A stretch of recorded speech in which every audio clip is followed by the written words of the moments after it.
ನಿನ್ನೆ ದಾಸರಹಳ್ಳಿಯ ಮಾನ್ಯತಾ tech park ರಾಜಕಾಲುವೆಯಲ್ಲಿ ಕೊಚ್ಚಿ ಹೋಗಿದ್ದ ಬಾಲಕ ಇಂದು ಶವವಾಗಿ ಪತ್ತೆಯಾಗಿದ್ದಾನೆ.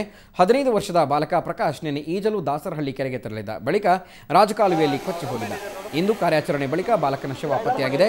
ಶವ ಪರೀಕ್ಷೆಗಾಗಿ ಬಾಲಕನ ಶವವನ್ನು ಅಂಬೇಡ್ಕರ್ ಮೆಡಿಕಲ್ ಕಾಲೇಜಿಗೆ ರವಾನೆ ಮಾಡಲಾಗಿದ್ದು, ಮೃತ ಬಾಲಕನ ಶವ ಪತ್ತೆಯಾದ ಬಳಿಕ ಪೋಷಕರ ಆಕ್ರಂದನ ಮುಗಿಲು ಮುಟ್ಟಿತ್ತು.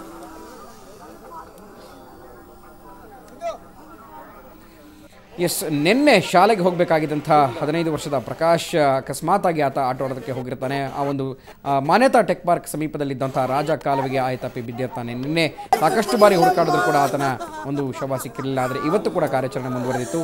ನೀವು ನೋಡ್ತಾ ಇದ್ದೀರಾ ಸುವರ್ಣ ನ್ಯೂಸ್ನ ದೃಶ್ಯಗಳಲ್ಲಿ ಪೋಷಕರ ಆಕ್ರಂದನ ಮುಗಿಲು ಮುಟ್ಟಿರುವಂಥದ್ದು. ಮೃತ ಬಾಲಕನ ಶವವನ್ನು ಅಂಬೇಡ್ಕರ್ ಆಸ್ಪತ್ರೆಗೆ ಶವ ಪರೀಕ್ಷೆಗಾಗಿ ಕಳಿಸಲಾಗಿದೆ. ಇದು ಈ ಒಂದು ಕೊನೆಗೂ ಒಂದು ಆಸೆ ಇತ್ತು, ಅಟ್ಲೀಸ್ಟ್ ಬಾಲಕ ಸಿಗಬಹುದು ಅನ್ನುವಂಥದ್ದು, ಜೀವಂತವಾಗಿ ಬದುಕಿ ಬರಬಹುದು ಅಂತ. ಆದರೆ ಎಲ್ಲ ಆಸೆಗಳು ಕೂಡ ಕಮರಿ ಹೋಗಿದೆ.